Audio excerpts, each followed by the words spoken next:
Annyeong Korea, bienvenue dans cette nouvelle vidéo.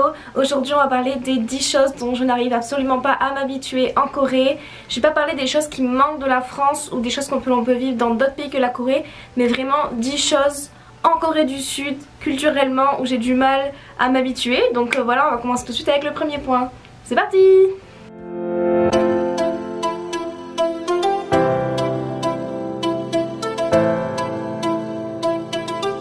La première chose auquel j'ai vraiment du mal à m'habituer, c'est de manger au sol.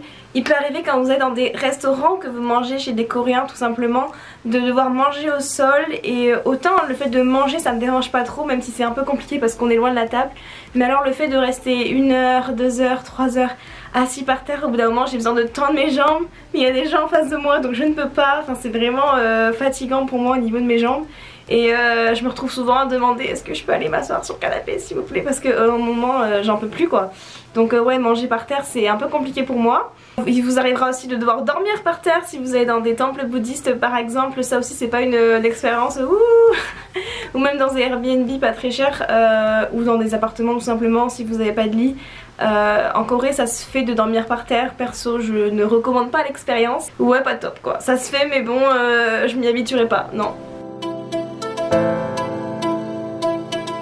Le deuxième point, il est pas très charmant, mais c'est les poubelles dans les toilettes publiques. C'est encore très courant en Corée en fait que les canalisations ne soient pas très bonnes, et du coup pour pallier à ça, au lieu de jeter le papier toilette dans les toilettes, il y a souvent des endroits où dans le métro par exemple, ou dans un restaurant ou vieux bar ou vieux vieille boîte de nuit, vous allez devoir jeter votre papier dans une poubelle. Mais hygiéniquement c'est vraiment compliqué. Déjà je déteste le faire, c'est horrible quand tu rentres dans des toilettes et qu'il y a des papiers là dans un coin dans la poubelle, ça me dégoûte. Et le pire c'est que j'y arrive pas en fait, j'arrive pas à m'habituer.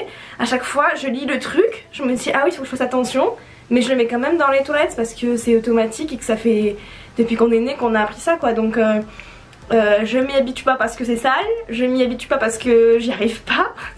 Mais c'est toujours encore très courant en Corée, donc ne soyez pas étonnés. Souvent s'il y a des signes quand vous allez aux toilettes, ne pas jeter le papier dans les toilettes, ça veut dire qu'il faut le jeter dans la poubelle. C'est de moins en moins le cas, en espérant que ça continue à évoluer comme ça. Finger crossed. Le troisième point auquel je n'arrive pas à m'habituer, c'est le kimchi. Oui, messieurs, dames. Autant la nourriture ça va, autant les épices je m'habitue vraiment et je peux manger de plus en plus épicé après presque 2 ans en Corée, donc alléluia. Mais vraiment le kimchi, je fais un blocage, je peux pas. Le kimchi, aucun intérêt.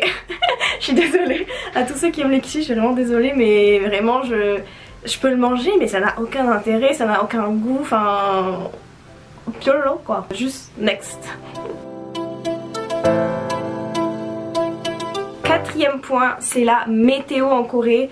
Je pensais pas que ça me poserait autant de soucis et j'étais pas assez renseignée, mais vraiment on a trop de chance en France. La météo qu'on a, il fait tout le temps beau et bon. Certes il fait chaud, il fait un peu froid, mais vraiment ça va. Mais en Corée la météo c'est vraiment compliqué à gérer quoi. L'été il fait 40, mais il fait pas 40 chaud canicule, il fait 40 humide. Tu sors dehors, tu coules, je sais pas comment dire, mais moi je ne pouvais pas rester plus de 10 minutes dehors. Je me souviens être sortie pour prendre un café, je me disais vraiment mais là si je suis pas à l'intérieur ou si j'ai pas la clim dans 5 minutes, je peux pas quoi. Et vraiment en Corée tous les appartements, même les plus vieux, quasiment ils ont tous une clim parce que c'est vraiment très difficile de vivre sans clim. Et les gens, les personnes âgées qui n'ont pas beaucoup d'argent qui vivent sans clim, il y en a beaucoup qui décèdent tous les ans à cause de ça parce que vraiment la chaleur l'été est très difficile à supporter. De plus, fin mois de juin, mois de juillet, mousson, donc 1 mois, 2 mois de pluie en plein été, donc il fait chaud, il pleut, super. Je vais faire que plein dans cette vidéo. Et l'hiver aussi c'est dur, hein. Mais finalement moi qui aime le chaud, je vais devenir une personne qui aime le froid parce que je trouve ça plus gérable le froid de l'hiver que le chaud de l'été. Mais il fait, la semaine dernière il a fait moins 18, ressenti moins 26, on est où là? On est au Canada là? Non, j'ai pas signé pour ça moi. Il fait trop froid, au moins il fait sec. Je sais pas si c'est possible d'avoir un froid humide. Donc oui, c'est souvent peut-être méconnu, mais en Corée la météo elle est pas comme en France et elle est dure à supporter. Donc ça j'ai du mal à m'habituer encore. La cinquième chose auquel j'ai du mal à m'habituer en Corée, c'est juste le fait d'enlever ses chaussures avant de rentrer dans un bâtiment. Autant chez moi, très bien, tant mieux même, au moins c'est plus propre. Même si parfois, oh t'as oublié d'aller prendre ton portefeuille ou quelque chose et que du coup tu dois renlever tes chaussures pour re-rentrer dans ton appart et voilà, donc ça c'est un peu relou. Mais enlever ses chaussures dans des lieux publics, la galère quoi, faut penser à avoir mis les bonnes chaussettes, faut remettre ses chaussures, bon la moitié elles sont cassées, du coup c'est une galère à chaque fois de les remettre. Mais ouais, vraiment pas pratique, il y a certains restaurants ou cafés traditionnels, on va vous demander d'enlever vos chaussures. Et perso j'aime pas, genre je m'habitue pas, je trouve ça relou à chaque fois. Ok, c'est comme manger par terre en fait, oui t'as l'expérience mais en même temps c'est relou, donc au début c'est cool et puis au bout d'un moment t'es en mode non j'ai pas envie. Donc voilà, enlever ses chaussures pour aller dans un endroit ça me hype pas et j'ai du mal à m'habituer, non. Sixième chose auquel j'ai du mal à m'habituer, c'est tout simplement les supermarchés en Corée. C'est une galère. C'est vraiment très dur de trouver un supermarché assez grand en fait où il y a beaucoup de variétés. Nous on a des supermarchés, intermarchés, Super U, etc. etc. Mais ici en fait, à part dans certains endroits où vous aurez des Lotte Mart, des E-Mart ou des No Brand, qui sont des assez grands supermarchés qui ressemblent un peu à ce qu'on peut avoir, je dirais un Super U de taille moyenne. Mais alors dans mon quartier par exemple il n'y a pas de supermarché, il y a des tout petits Mart qui font la taille de, je sais pas si vous êtes parisien, d'un Franprix ou d'un Carrefour Express etc. Donc c'est des petits magasins, il y a très peu de choix, il y a très peu de légumes, il n'y a pas de viande dans ces supermarchés là, vraiment il y a un rayon viande avec des pignons de poulet et un bout de bœuf, fini quoi, il y a zéro choix. Et c'est vraiment compliqué de faire ses courses en Corée. Je pense que c'est pour ça que les Coréens ils commandent autant en ligne, parce que c'est vraiment une plaie quoi. Et il faut trouver, en fait, faut regarder bien si vous venez vivre en Corée un jour. Est-ce que dans votre quartier il y a un vrai supermarché, ou au moins il y a des choses qui peuvent vous convenir même si c'est un peu plus petit. Nous au final dans le marché traditionnel à côté on a quand même trouvé un espèce de Mart assez grand. Même si la qualité et tout ça, bon c'est pas terrible quoi, mais bon on fait avec. Mais ouais c'est compliqué en Corée, les supermarchés, il n'y a pas beaucoup de variétés. Et les supermarchés où il y a du choix, avant j'habitais à côté de Seoul Station et il y avait le Lotte Mart, c'est le plus grand je crois de Séoul. C'est cher. Quand il y a du choix, quand il y a des produits français et tout, ou même des produits coréens, ben c'est cher et t'achètes tes pommes 10 € et voilà. Donc les supermarchés aussi, on a tellement de chance en France de pouvoir avoir autant de légumes frais, de fruits frais et de choses si peu chères en fait que... Là je me rends vraiment compte de la chance qu'on a en France, donc j'ai du mal à m'habituer ici, ouais. La septième chose, si je dis pas de bêtises, auquel j'ai du mal à m'habituer, c'est cette hiérarchie et le fait de parler si formellement aux Coréens. Ça me fait surtout bizarre quand je suis avec des amis, et si en fait ils ont qu'un an plus que vous pouvez pas déjà dire que c'est votre ami, parce que vos amis c'est seulement les gens qui sont nés la même année que vous, et vous devez parler de façon honorifique à ces personnes, même si elle a un an de plus, alors qu'elle vous parle de façon familière. Du coup ça fait extrêmement bizarre. Bon forcément c'est que quand vous parlez coréen, donc vous n'êtes pas forcément confronté à ça tous les jours, mais même avec vos collègues de boulot etc. En fait c'est vraiment compliqué pour moi de parler de façon honorifique comme ça. Et même outre la langue en fait cette hiérarchie elle est très présente dans la culture coréenne, et je trouve qu'elle est difficile à assimiler et à réutiliser quand on n'est pas coréen. Même quand je vois la famille de mon copain par exemple, eux ils peuvent parler tous entre eux en pangmal et ils me parlent à moi de façon familière, mais moi je dois rester très courtoise avec eux, donc du coup en fait vous entendez quelque chose mais vous pouvez pas le reproduire. Il n'y a pas cette réciprocité en fait qu'on a en France où ah vous me dites tu, bon bah du coup je peux vous appeler tu aussi et c'est ok. Ici même si quelqu'un te parle tu en gros avec de façon familière, ben toi tu dois quand même répondre de façon formelle, et du coup ça fait un décalage que je trouve assez bizarre. Et puis de toute façon la hiérarchie en général elle est tellement plus forte en entreprise je trouve en Corée qu'en France. Ça aussi c'est un point où je pense que je m'habituerai jamais vraiment, où on n'a pas le droit de répondre à son boss etc. J'ai pas encore pu expérimenter ça à fond en Corée parce que j'ai pas encore travaillé dans une entreprise coréenne ici, mais je sens que c'est quelque chose auquel je vais avoir beaucoup de mal à faire face et j'espère que ça ira. Pour le huitième point, c'est quelque chose de beaucoup plus léger, c'est qu'en Corée, il faut tout manger en une bouchée sinon c'est le bazar, mais moi ma bouche elle est pas assez grande. Je sais, c'est ridicule.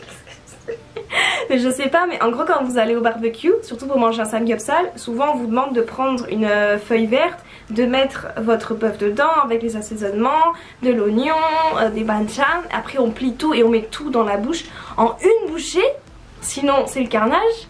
mais je ne peux pas. Moi je la mets dans ma bouche et je ne peux plus bouger et c'est vraiment une source d'angoisse pour moi. Quand je suis avec des gens que je connais pas trop, etc., ça me stresse vraiment. Et pareil pour le kimbap, quand je vais dans des petits restaurants de bunchik où il y a que des kimbap, des bibimbap, etc. Quand je dois manger un kimbap en entier, enfin il est coupé mais c'est des gros morceaux quoi, c'est pas la taille d'un California roll, c'est vraiment un kimbap. Mais ça moi dans ma bouche ça rentre pas en fait, je le mets dedans et je me retrouve coincée. Du coup pour pallier à ça je fais des demi-bouchées, mais du coup l'algue se coupe pas donc j'en fous partout. Donc je mange de façon pas du tout élégante quand je suis en Corée parce que j'ai pas une bouche assez grande. Donc voilà, c'est un problème que je vis au quotidien. Et voilà, sachez pour les petites bouches que vous allez souffrir aussi en Corée.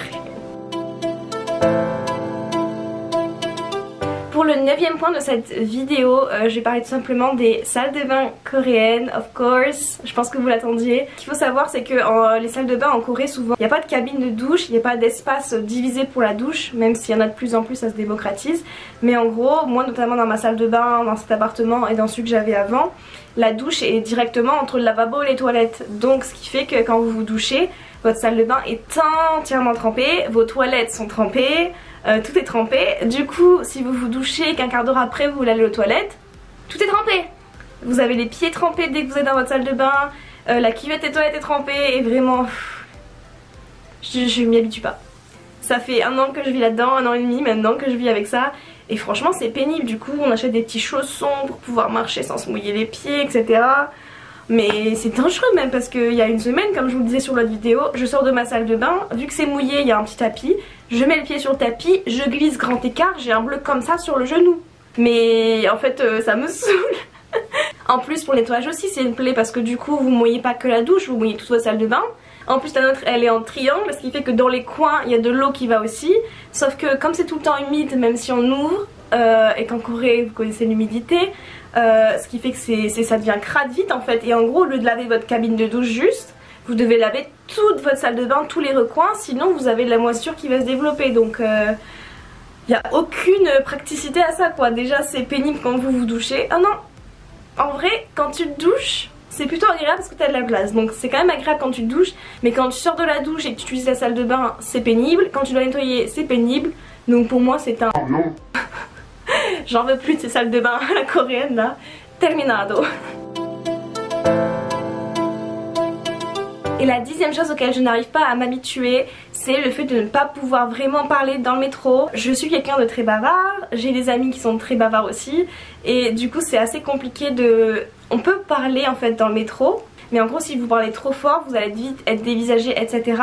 Mais le truc c'est que certains Coréens ne supportent vraiment aucun bruit, et du coup même quand on parle doucement on se fait prendre des remarques tout le temps. Ça m'arrive, pas régulièrement non plus, mais ça m'est déjà arrivé plusieurs fois de me prendre des remarques de Coréens parce que juste on discutait alors qu'on discutait pas très fort. Peut-être que vous allez vous dire je fais ma weguginsplaining, je sais même pas comment on dit ça, mais vraiment on parlait pas si fort. Et surtout ça m'est arrivé cette semaine par une Ajuma bien sûr, parce que c'est toujours les Ajuma qui se plaignent parce qu'elles supportent zéro bruit et qu'au fond je pense qu'elles aiment pas trop les étrangers non plus. Mais j'ai déjà eu des commentaires juste en parlant alors qu'on était côte à côte parce qu'on était tous serrés, c'était l'heure de pointe. J'entends des Ajuma qui disent derrière ah shikaro, en mode c'est bruyant et tout, qui se plaignent et qui font des qui soufflent et qui râlent, etc. Donc c'est très désagréable. Et notamment l'autre jour j'ai cru que j'allais exploser parce que vraiment du coup cette Ajuma était assise à une place de femme enceinte, donc c'est censé être illégal, donc elle est en tort. Et on parlait de façon correcte, juste calme avec ma copine juste à côté, et elle nous a quand même attrapé le t-shirt pour nous dire de nous taire. Mais j'ai cru, j'en bouillonne encore, j'ai cru que j'allais m'énerver parce que ok même si on parlait un peu fort, à quel moment tu reproches ça à quelqu'un alors que toi tu fais un truc qui est 1000 fois pire en fait. C'est vraiment l'hôpital qui se fout de la charité.